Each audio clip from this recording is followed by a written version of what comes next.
Professor Yoram Kapulnik, Executive Director of BARD. Hi, good morning, and thank you for joining us. Hi, good morning to you. So we're speaking today about the AI revolution in the agricultural field. First of all, what are the key challenges, agricultural challenges, that the AI is addressing nowadays?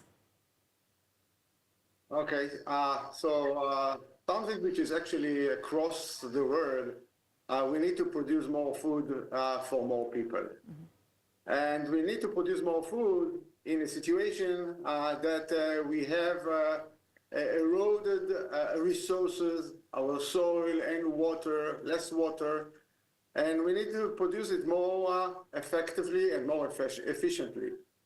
Mm-hmm. So we are looking for tools that will help us to optimize our activity in agriculture.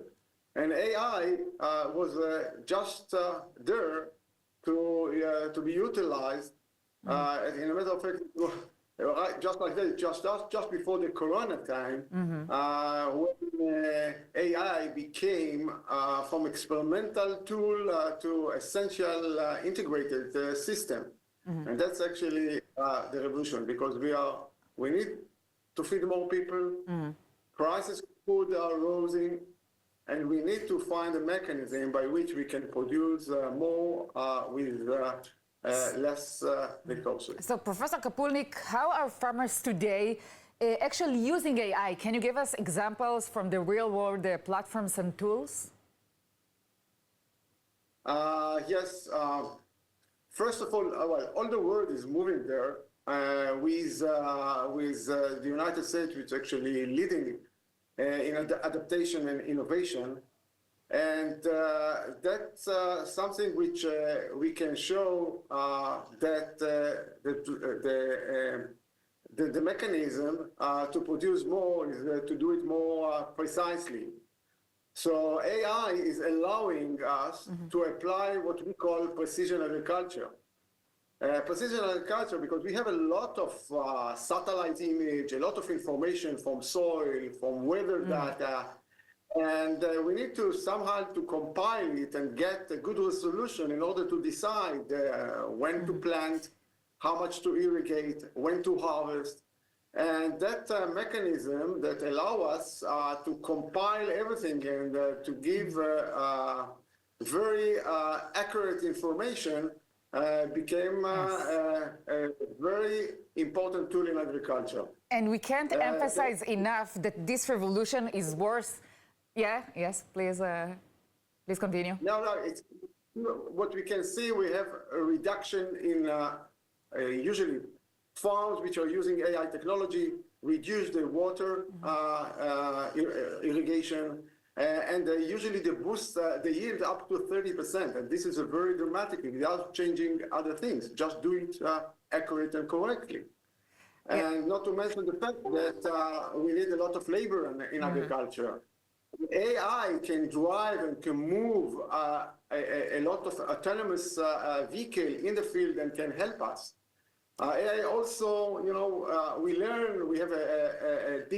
We have what we call it deep learning and computer vision, which can analyze, and we can predict from that a lot of things. So AI help us on this a lot. If you want a practical application, is take something simple like weeding. Usually, you need to weed. Weeds are taking a lot of the resources from the crop, and in order to get a good estimation, what is the crop and what is the weed, the machine can do it with the vision and the learning, and we can reduce a lot of the chemicals that we are applying. So also. In terms of environmentally, it's help us to cope with a lot of challenges that we had to begin with in agriculture. Yes, and Professor Kapulnik, we can't emphasize enough that this revolution is worth billions of dollars. Tell us about your part in this revolution, about BARD. First of all, BARD is a U.S. Israel Binational Agricultural Research and Developing Fund. And we are actually supporting innovative ideas that should be probably the next generation of technology for agriculture. And what we see, and we start to see a lot of projects which came in the past, let's say, tracing pests and pathogens, tracing the nutrition in the soil. Although this data along the years help the farmers a lot. However, the farmer himself he needs a tool to decide on how to do it. So for many years, we actually supported a lot of ideas how to do it more effectively and efficiently. We support them, and we grant it, so, and the scientists are working and developing the technology. However, now, I know that we are very excited about AI and application of AI in technology, but nowadays we are talking about the next generation of AI. The first generation was a kind of a mapping, helping us to calculate, to look into, to differentiate, to trace things. But that was like a still picture of a situation. Nowadays, we are looking on, we call it digital twins. We can create a situation that we can really follow. It's a kind of a virtual replica of a physical system, like a plant, like a field. We can always, I can compare it to two methods. Once in the old days, we used to have maps. And we used to drive with a car and to follow the road. The map actually described for us how the roads are there, how they are designing, and where we really want to get to. But we don't get a continuous update, like a real-time data. We don't have those sensors that will allow us to see how the buildings has been changed, what happened an hour ago. And nowadays we are using like even in Israel, we are using, of course, the Google Map, but also Waze, because Waze it will tell you, don't go there. You get an up-to-date and on the minute the information. Now we'll take it to the farming. In the farming, the farmers will see his orchard, his greenhouse, in a kind of a continuous movement. And the different thing now will be that the digital twin we present actually the real world, and the farmers can ask a question, what if? And this is a new scenario for the farmer, because now the farmers can predict outcome of a different intervention that he has on the field.